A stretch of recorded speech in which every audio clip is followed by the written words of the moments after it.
নমস্কাৰ ছাৰবাইদেউসকল, ৰাজ্যিক কৰ্মচাৰীসকলৰ পূৰ্বৰ যি ৪৬% ডিএৰ ৫০% বকেয়া টকা অৰ্থাৎ ডিএ বকেয়াৰ দ্বিতীয় কিস্তিৰ টকা পাবলৈ বাকী আছিল, সেয়া ৰাজ্যিক কৰ্মচাৰীসকলে এই সপ্তাহৰ ভিতৰতে লাভ কৰিব। হয় ছাৰবাইদেউসকল, ইতিমধ্যে বিভাগীয়ভাৱে এই ৫০% এৰিয়াৰৰ টকাৰ বিল বনাই ট্ৰেজাৰী অফিচসমূহত জমা দিবলৈ কৈছে। ছাৰবাইদেউসকল, শিক্ষা বিভাগৰ এই মেছেজটো চাব।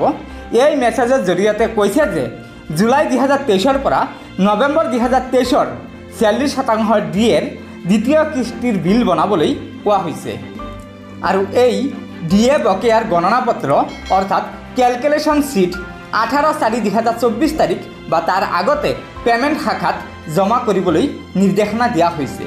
গতিকে ছাৰবাইদেউসকল, এয়া নিশ্চয় ৰাজ্যিক কৰ্মচাৰীসকলৰ বাবে এটা অত্যন্ত সুখবৰ যে ৰাজ্যিক কৰ্মচাৰীসকলৰ পূৰ্বৰ যি ৪০% ডিএৰ ৫০% বকেয়া টকা পাবলৈ বাকী আছিল, সেয়া ৰাজ্যিক কৰ্মচাৰীসকলে এই সপ্তাহৰ ভিতৰতে লাভ কৰিবলৈ সক্ষম হ'ব।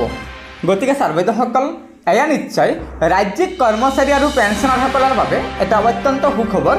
সেয়েহে লগৰ বন্ধুবৰ্গক এই ভিডিঅ'টো শ্বেয়াৰ কৰি আজিৰ এই সুখবৰটো জনাই দিব আৰু নতুনকৈ অহা ছাৰবাইদেউসকলে পৰৱৰ্তী সময়ত চৰকাৰী কৰ্মচাৰী আৰু পেঞ্চনাৰসকলৰ বিভিন্ন খবৰসমূহ পোনপ্ৰথমে পাবলৈ অনুগ্ৰহ কৰি আমাৰ এই চেনেলটো ছাবস্ক্ৰাইব কৰি ল'ব।